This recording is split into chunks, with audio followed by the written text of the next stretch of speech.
Chairman صاحب، صدر آصف علی زرداری صاحب کی اس وقت طبیعت کیسی ہے؟ الحمدللہ صدر زرداری صاحب کا طبیعت بہتر ہے. تقریباً ایک ہفتہ پہلے صدر زرداری صاحب کو ہی بروک ہز لیگ، 4 فریکچرز تھے، تو اس کا علاج چل رہا ہے. کچھ ہفتوں کا ریسٹ چاہیے ہوگا اور انشاءاللہ تعالیٰ پورا طریقے سے صحت یاب جلد از جلد ہو جائے گا. اچھا چیئرمین صاحب، گزشتہ جو بدقسمتی سے دہشت گردی کا واقعہ ہوا ہے، جو چینی مارے گئے، چینی سفیر کا بیان آیا ہے کہ ان کے لیے یہ دونوں قتل ناقابل قبول ہیں. اس پر آپ کیا کہتے ہیں؟ ہم تو کمپلیٹلی اگری. ہم تو سمجھتے ہیں کہ کسی ایک قتل بھی پوری انسانیت کا قتل ہوتا ہے، اور پاکستان میں ہم اپنا جو ثقافت کے لحاظ سے پورا پاکستان میں، مگر خاص طور میں سندھ میں، بلوچستان میں، ہم اپنا مہمان نوازی کو اپنا ثقافت کا بڑا اہم حصہ سمجھتے ہیں. تو ایک تو یہ قتل یا کسی بھی دہشت گردی کا واقعہ کو ہم سخت انداز سے اس کا مزاحمت کرتے ہیں. But what makes this attack all the more obnoxious، کیونکہ نہ صرف ہمارے مہمان تھے، ہمارے دوست مہمان تھے، یہ وہی لوگ تھے جو پاکستان کے عوام کو، پاکستان کی معیشت کو فائدہ پہنچانا چاہ رہے تھے، پاکستان کے عوام کو روزگار پہنچانا چاہ رہے تھے. اور ان کو اگر اتنی خطرناک دہشت گردی کا واقعہ میں قتل کیا جاتا ہے تو ضرور میں بھی اتنا ہی سخت انداز میں اس کو مذمت کروں گا، اس کو ان ایکسیپٹیبل کہوں گا، جیسے ہمارے دوست چین کا سفیر نے کہا ہے. مگر یہ کافی نہیں ہے. اب یہ چین کا یا کسی اور ملک کا تو مطالبہ نہیں ہے، یہ پاکستان کے عوام کا مطالبہ ہے، یہ بلوچستان اور سندھ کا عوام کا مطالبہ ہے. کیونکہ اب ہم یہ بیان بازی جو مسلسل سنتے ہیں کہ واقعہ ہوتے ہیں، ہم جیسے بڑے بڑے سیاستدان بڑے بڑے تگڑے اسٹیٹمنٹس دے دیتے ہیں، کبھی کبھار پہنچ جاتے ہیں ان کے ہاں تعزیت کرنے کے لیے وہ لوگ جو شہید ہوئے. یا اب یہ افسوس پریسیڈنٹ بن گیا ہے کہ جو ہمارے مہمان ہیں ان پہ دہشت گردی کا حملہ ہوتا ہے، پاکستان کی پورا قیادت جا کے ان کا ایمبیسی میں تعزیت کرتے ہیں.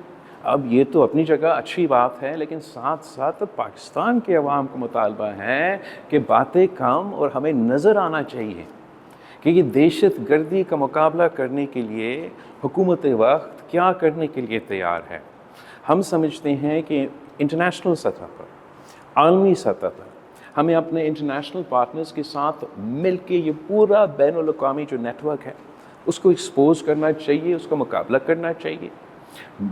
ڈومیسٹکلی ہمیں ایک نیشنل ایکشن پلان 2.0 کی ضرورت ہے، تاکہ اس وقت بلوچستان سے لے کے ہمارا سابق قبائلی علاقوں تک جو دہشت گردی کا آگ پھیلا ہوا ہے، یہ حکومت کا ذمہ داری ہے. ہم یہ ذمہ داری قبول کریں کہ ہم ان دہشت گردوں کا ایک بار پھر مقابلہ کریں گے اور انشاءاللہ تعالیٰ سب مل کے ایک بار پھر ان کو شکست دلائیں گے. آپ نے ذکر کیا ابھی بین الاقوامی صورتحال کو، معاملات کا. ٹرمپ کا الیکشن ہوا ہے، ٹرمپ کے الیکشن جیتے بھی ہیں. ایک آپ کی تصویر بھی وائرل ہے ٹرمپ کے داماد کے ساتھ سوشل میڈیا پر. ٹرمپ کی اس الیکشن کو کس طرح دیکھتے ہیں پاکستان کی سیاست میں، بین الاقوامی سیاست میں؟ جہاں تک ٹرمپ کا الیکشن ہے، ویسے ہمیں پاکستان کی ہی فکر ہوتا ہے، پاکستان کے انٹرسٹ کا فکر کرتے ہیں، پاکستان کے عوام کے بارے میں سوچتے ہیں. اور جہاں تک کسی اور ملک کا، کسی دوسرا ملک کا الیکشن کا تعلق ہے، آپ کو اتنا ہی فکر ہوتا ہے، اس انداز سے دیکھا جاتا ہے کہ اس کا کیا اثرات ہو سکتے ہیں اپنے عوام پہ، اپنے ملک پہ. امریکہ کا جو ڈومیسٹک پالیٹکس ہے، ہم وی ڈونٹ ٹیک سائڈس، نہ ہمیں ڈیموکریٹس کے سائڈز لیتے ہیں، نہ ریپبلکنس کے سائڈز لیتے ہیں. اگر ہم لیتے تو انٹرفیئرنس ہوتا ان کے ڈومیسٹک افیئرس میں. ویسے ہی جیسے وہ پاکستان کے سیاست میں نہ نون لیگ سے یا پیپلز پارٹی سے یا کسی اور جماعت سے وہ ڈومیسٹکلی انٹرفیئر کرتے ہیں. جہاں تک کسی تصویر کا سوال ہے، بالکل میں ذاتی طور پہ جو ان کے داماد ہے اور ان کی بیٹی ہے میں جانتا تو ہوں، اور شہید بیوی اور صدر زرداری بھی ڈونلڈ ٹرمپ جب صدر نہیں تھا امریکہ کا تب سے ان کو جانتے ہیں باقاعدہ. آئی تھنک جب شہید بیوی پہلی دفعہ وزیر اعظم بنی اور وہ امریکہ